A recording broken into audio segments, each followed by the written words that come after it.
Banyak pria yang bingung dan galau ketika harus minum obat ereksi. Kira-kira aman gak ya kalau minum obat ereksi? Lalu apa nih jenis obat yang terbaik? Kok bisa ada orang yang minum obat ereksi tetapi tidak membaik fungsi seksualnya? Di video kali ini saya akan membongkar ya rahasia apa obat ereksi terbaik yang bisa kita dapatkan, bagaimana cara mendapatkannya, teknik aman menggunakan, dan cara pakai supaya efek ereksinya bisa maksimal. Saya tidak sedang menjual obat atau disponsori oleh pihak manapun ketika membuat video ini. Harapannya setelah selesai menyaksikan video ini, kita bisa memahami ya bagaimana pengobatan ereksi terbaik dan cara minum supaya kita bisa sehat kembali. Saya Dr. Jeffrey Albari Tribowo, spesialis andrologi, ahli reproduksi pria pertama di Banjarmasin, Kalimantan Selatan. Sebagai seorang dokter spesialis andrologi, tentu saya menangani masalah gangguan fungsi seksual seperti disfungsi ereksi. Setiap harinya saya menemui ya pria-pria yang mengidap impoten, mereka itu membutuhkan terapi. Salah satunya itu adalah obat-obat ereksi. Terkait obat ereksi ini sering ada pertanyaan ya, kira-kira obat ereksi yang terbaik itu yang gimana? Tentu kalau kita harus memilih obat ereksi, yang harus kita perhatikan itu adalah bagaimana kandungan dari obatnya. Oke, langsung saja ya, kita akan membahas mengenai kandungan obat ereksi terbaik. Sebelumnya, kita harus paham ya, perbedaan antara kandungan obat dan merek dagang dari obat. Kandungan itu adalah isi obat sesungguhnya, bahan kimianya apa. Sementara merek obat itu adalah pabrik di mana dia memproduksinya. Analogi sederhananya gini deh, beras ya, beras itu seperti sebuah kandungan. Tetapi mereknya macam-macam, ada beras merek A, merek B, merek C. Padahal semuanya sama-sama isinya beras. Tetapi hanya saja yang membedakan itu adalah pabrik pengolahnya. Mungkin di pabrik merek A dia mengolahnya dengan teknik tertentu. Merek B dia beda lagi. Merek C mungkin dia lebih sederhana, makanya harganya lebih murah. Makanya kita harus paham ya, ada kandungan obat dan merek obat. Mungkin kita sering dengar ya istilah obat paten sama obat generik. Kalau obat generik itu adalah obat yang mungkin dia isinya tanpa merek berbagai macam, melainkan obat murni saja. Sementara kalau obat paten, dia sudah diproduksi oleh perusahaan farmasi dan diberikan merek tertentu. Biasanya kalau obat generik ini harganya lebih murah karena ini adalah obat yang umum. Sementara kalau obat paten, karena dia diproduksi oleh pabrik perusahaan tertentu, harganya menjadi lebih mahal. Kalau kita berbicara obat yang diminum untuk memperbaiki ereksi, secara garis besar itu ada 4 kandungannya, yaitu adalah sildenafil, tadalafil, vardenafil, dan afanafil. Tetapi yang sudah beredar di Indonesia dan legal secara BPOM itu baru 2, yaitu adalah sildenafil dan tadalafil. Cara kerja dari obat golongan sildenafil dan tadalafil ini, dia akan memblok enzim di daerah penis yang membuat ereksi penis itu menjadi lebih maksimal. Sehingga pada pria yang mengonsumsi ini biasanya terdapat perbaikan fungsi ereksi. Kita mungkin sudah sering mendengar ya salah satu merek obat ereksi yang paling populer sejak dulu kala, yaitu namanya adalah Viagra. Viagra ini merupakan sebuah merek paten dari obat ya. Isi kandungannya apa? Sildenafil. Sekarang ini sildenafil udah banyak ya merek-merek paten yang lainnya. Makanya ada banyak banget keluaran obat yang isinya sebetulnya sama sildenafil, tetapi karena perusahaannya berbeda, namanya pun berbeda pula. Lalu ada pula ya mungkin obat yang cukup populer nomor 2, namanya itu adalah Cialis. Kalau Cialis, dia itu isi kandungannya adalah tadalafil. Nah, tadalafil ini juga sama, kalau yang populernya itu adalah Cialis, sekarang ini juga ada beberapa merek obat lain yang dia juga menggunakan isinya itu adalah tadalafil. Pada prinsipnya ada banyak banget merek obat. Tentu di sini saya tidak bisa mengungkapkan secara lengkap semuanya apa saja ya. Pertanyaannya sekarang, kalau di antara 2 ini, sildenafil dan tadalafil, mana yang lebih bagus atau superior dibandingkan satu sama lainnya?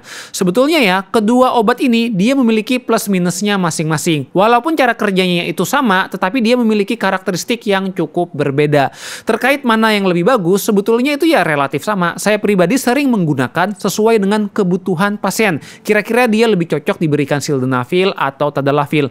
Makanya terkait pemberian obat ini harus dengan pemeriksaan dokter dan kita bisa menentukan mana yang cocok untuk diberikan. Oke, itu tadi yang bahan obat kimia ya, sildenafil dan tadalafil. Lalu gimana dengan obat-obat herbal lain? Karena banyak ya orang yang berjualan obat ereksi yang dia itu isinya itu adalah herbal, mulai dari jahe, ginseng, pasak bumi, ginkgo biloba, tribulus, dan lain-lain. Jadi sebetulnya ya bahan-bahan herbal tadi memang bisa memperbaiki fungsi ereksi, tetapi tidak instan. Bukan berarti habis minum langsung timbul ereksi instan. Tidak seperti itu. Biasanya bahan-bahan herbal itu digunakan sebagai terapi penunjang penunjang, terapi tambahan untuk memperbaiki fungsi ereksi. Nah, masalahnya ada banyak banget ya obat-obat yang beredar sana di masyarakat luas yang diklaim dia herbal, bisa didapatkan secara bebas. Tetapi permasalahannya adalah ketika diminum kok bisa langsung keras. Ternyata jawabannya adalah di dalam kandungan obat herbal tersebut dicampurkan juga dengan bahan obat kimia. Paling sering dicampur seperti sildenafil dan tadalafil. Sebagai contoh ya, ada jamu yang dia tuh cukup populer digunakan. Dia sudah dilarang oleh BPOM untuk beredar. Kenapa? Karena ternyata jamu tersebut mengandung yang namanya sildenafil. Seringkali sildenafil ini dicampur dengan paracetamol juga. Kok dicampur ya antara sildenafil dan paracetamol? Jadi sildenafil sudah jelas ya untuk supaya ereksinya itu bisa terjadi perbaikan secara signifikan. Sementara paracetamol, obat anti nyeri, dicampur karena untuk meminimalisir efek samping dari sildenafil dalam dosis tinggi. Nah ini ya kata kuncinya, dosis tinggi. Ini yang berbahaya. Ironis banget ya. Bahan herbal dijual bebas dicampur bahan kimia, orang minum padahal itu dosisnya sangat tinggi dan bisa menimbulkan bahaya. Dosis yang normal aja harus dari resep dokter dan pengawasan yang ketat. Ini yang dosis tinggi kadang dikonsumsi secara sembarangan. Makanya sering timbul di berita-berita ada orang yang konsumsi obat ereksi akhirnya timbul keluhan di tubuhnya seperti meregang nyawa dan lain-lain. Di samping itu lagi ya ada contoh lain lagi nih. Ada permen yang dia itu beredar banyak di Indonesia. Pasien-pasien saya cerita mereka banyak konsumsi ini. Tetapi permen merek yang sama itu tidak boleh beredar di Singapura oleh otoritas kesehatan setempat. Karena permen tersebut ditemukan di dalam kandungannya itu ada kandungan bahan kimia tadalafil dengan dosis yang lebih tinggi sekali, di atas 40 kali lipat. Mengerikan banget ya, permen ini dijual bebas. Di Indonesia banyak yang konsumsi. Mereka konsumsi santai karena ini kan herbal. Padahal di dalamnya ada bahan obat kimia. Makanya saran saya hati-hati ya dengan obat-obat herbal yang mengklaim kalau dia bisa memperbaiki ereksi instan. Kasarannya nih ya, lebih baik kita konsumsi obat kimia ereksi tetapi dalam dosis yang aman dan juga pengawasan dokter dibanding kita meminum obat secara sembarangan. Baik, sebelum kita lanjut ke pembahasan, di sini saya minta tolong ya untuk kalian mengklik tombol subscribe di bawah ini. Karena itu akan membantu ya supaya saya semangat untuk bikin konten-konten edukasi berikutnya. Juga supaya kalian tidak ketinggalan informasi ketika ada video-video baru berikutnya. Oke, sekarang kita akan membahas ya, kira-kira ada apa saja nih bentuk sediaan obat ereksi. Jadi, obat minum ereksi itu secara garis besar dia ada dua jenis sediaan. Yang pertama itu adalah dalam bentuk tablet. Jadi, tablet ini ya seperti yang kita sering temui, kita masukkan ke mulut lalu diminum menggunakan air putih. Untuk yang tablet ini mungkin kita udah familiar ya, karena ya dia seperti yang obat-obat pada umumnya yang kita konsumsi. Jadi, kalau kita menggunakan tablet ini, seperti ini nih bentuknya. Jadi kalau obat tablet tinggal kita minum, masukkan mulut, lalu minum menggunakan air putih. Namun sekarang ini sudah ada loh alternatif pilihan yang kedua. Ada yang namanya sediaannya itu adalah ODF atau Oral Dissolving Films. ODF ini persis kayak permen ya. Jadi mungkin kita pernah nih konsumsi permen-permen penyegar mulut yang kalau ditaruh lidah dia itu langsung larut dengan air liur kita. Obat ereksi ada yang jenisnya sama persis seperti ini. Jadi kalau yang sediaannya ODF atau yang permen ini kita cukup taruh di lidah tanpa perlu minum air putih, dia akan larut dengan sendirinya. Penelitian menunjukkan kalau obat sediaan ini juga bisa digunakan secara aman dan tidak memengaruhi penyerapannya. Jadi kita bisa ya mempertimbangkan kalau misalnya kita mau tablet silakan. Tapi kalau mau alternatif kita bisa yang sediaan ODF atau yang dalam bentuk permen seperti ini. Kelebihannya kalau sediaan ODF ini adalah tentu kita tidak perlu minum. Selanjutnya biasanya dia bentuknya itu lebih tipis. Jadi kita lebih mudah untuk membawa kemana-mana. Ditambah lagi mungkin rasanya mungkin lebih nyaman dan enak di lidah karena ya ada perasanya jadi agak manis-manis dikit. Jadi bentukannya seperti ini ya, sangat tipis sekali. Coba kita buka bersama-sama. Oke, jadi bentuknya ya seperti ini ya kalau misalnya yang ODF. Jadi bentuknya ya kotak seperti ini, kecil, tinggal nanti kita konsumsi, taruh di lidah, udah deh. Itu tadi adalah bentuk dari obat. Selanjutnya yang penting untuk diperhatikan adalah bagaimana nih cara kita memakai obat tersebut. Karena kalau kita salah dalam memakai obat tersebut, bukan tidak mungkin efeknya jadi menurun. Ini yang sering menimbulkan masalah pada orang-orang ya. Ada banyak orang yang salah dalam teknik meminum minum obat ereksi. Obat ereksi itu harus dipahami ya bagaimana cara pakainya. Biasanya dokter yang meresepkan obat tersebut akan menjelaskan secara rinci. Secara garis besar, obat ereksi ada yang perlu dikonsumsi setiap hari. Dengan kata lain, setiap hari harus diminum secara rutin.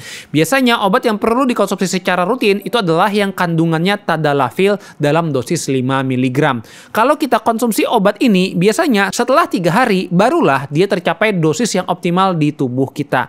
Kelebihan kalau kita mengkonsumsi setiap hari, dia akan memperbaiki fungsi pembuluh darah di penis dan menjaga kesehatan penis. Harapannya awalnya mungkin penisnya ini jarang ereksi, lalu akan timbul ereksi yang lebih sering sehingga memperbaiki kesehatan dari penis kita.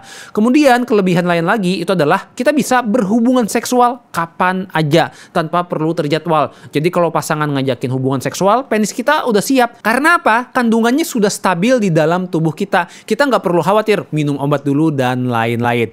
Tentu kekurangannya kalau kita konsumsi tiap hari itu adalah kita harus mengonsumsinya secara rutin. Ini agak masalah ya bagi orang yang mungkin dia tipikal males tuh minum obat. Nah, sebaiknya dipertimbangkan untuk penggunaan yang jenis lain. Di sisi lain ada juga ya obat ereksi yang diminumnya kalau mau berhubungan. Salah satu contohnya itu adalah obat yang kandungannya sildenafil. Jadi kalau obat ini dia tidak perlu dikonsumsi setiap hari. Tapi ada yang perlu diperhatikan ya kalau konsumsi obat yang kandungannya sildenafil. Obat ini dia penyerapannya akan terganggu kalau ada makanan di lambung kita. Makanya kalau orang-orang yang mau konsumsi sildenafil, saya sarankan perutnya dalam keadaan kosong. Kalau mau makan terlebih dahulu, tunggu 2 jam. Misalnya dia makan malam terakhir jam 7 malam. Maka dia baru boleh minum obat kimia yang isinya sildenafil itu jam 9 malam. Harapannya perutnya sudah kosong sehingga bisa terserap secara maksimal. Perlu dipahami juga ya, obat ereksi ini bukanlah sihir yang instan diminum langsung ereksi keras, melainkan obat ini baru bekerja dengan optimal setelah kita mendapatkan rangsangan. Jadi biasanya ya, misalnya dia seseorang minum obat sildenafil, tunggu 1 jam dulu supaya obatnya terserap maksimal, barulah dia coba diberikan rangsangan oleh istri. Ketika mendapatkan rangsangan, baru penisnya akan timbul ereksi. Nah, ereksinya ini akan terdapat kekerasan yang maksimal kalau kita mendapatkan rangsangan yang cukup. Kalau misalnya ya orang udah minum obat ereksi, tetapi dia belum mendapatkan rangsangan, ini yang sering mengakibatkan, dok saya udah minum obat ereksi tapi kok nggak ada keras-kerasnya sama sekali. Jawabannya ternyata disebabkan dia belum mendapatkan rangsangan yang cukup. Makanya sangat penting untuk diperhatikan ya, kita harus mendapatkan rangsangan dari pasangan. Oke, selanjutnya ini yang sering menjadi kekhawatiran. Bagaimana nih keamanan obat ereksi? Banyak orang yang khawatir ya, aduh obat ereksi ini kayaknya bahaya deh, bisa bikin sakit jantung. Tetapi kita harus tahu kalau obat ereksi ini merupakan obat golongan keras. Dengan kata lain, kalau kita mau mendapatkannya di apotek, kita harus mendapatkan dari resep dokter.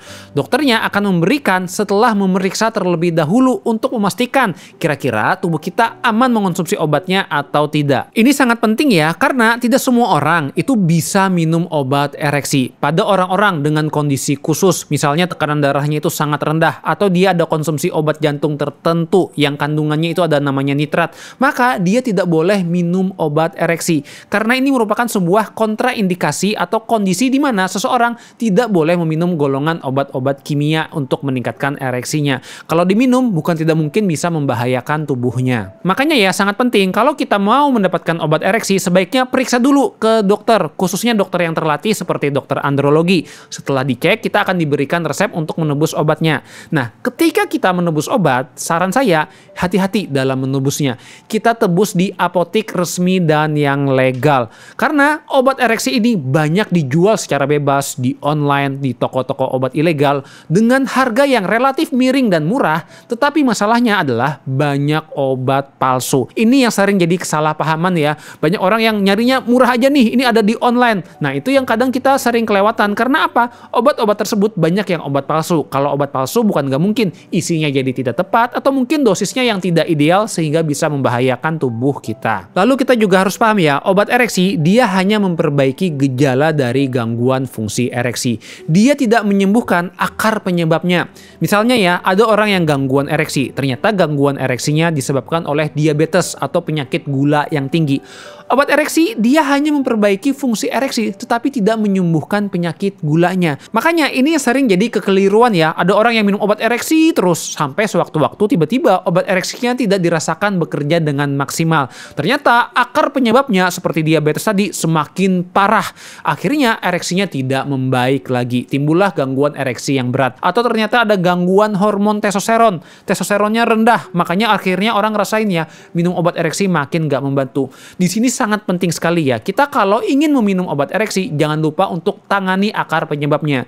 Jadi ketika penis kita itu mengalami gangguan kekerasan, itu sebetulnya adalah sebuah penanda. Penanda kalau tubuh kita itu ada masalah. Masalahnya bisa jadi pikiran, misalnya kita stres, atau masalah pembuluh darah penis, bisa disebabkan oleh darah tinggi, gula, kolesterol, asam urat, dan masalah-masalah yang lainnya, seperti ada hormon testosteron yang rendah.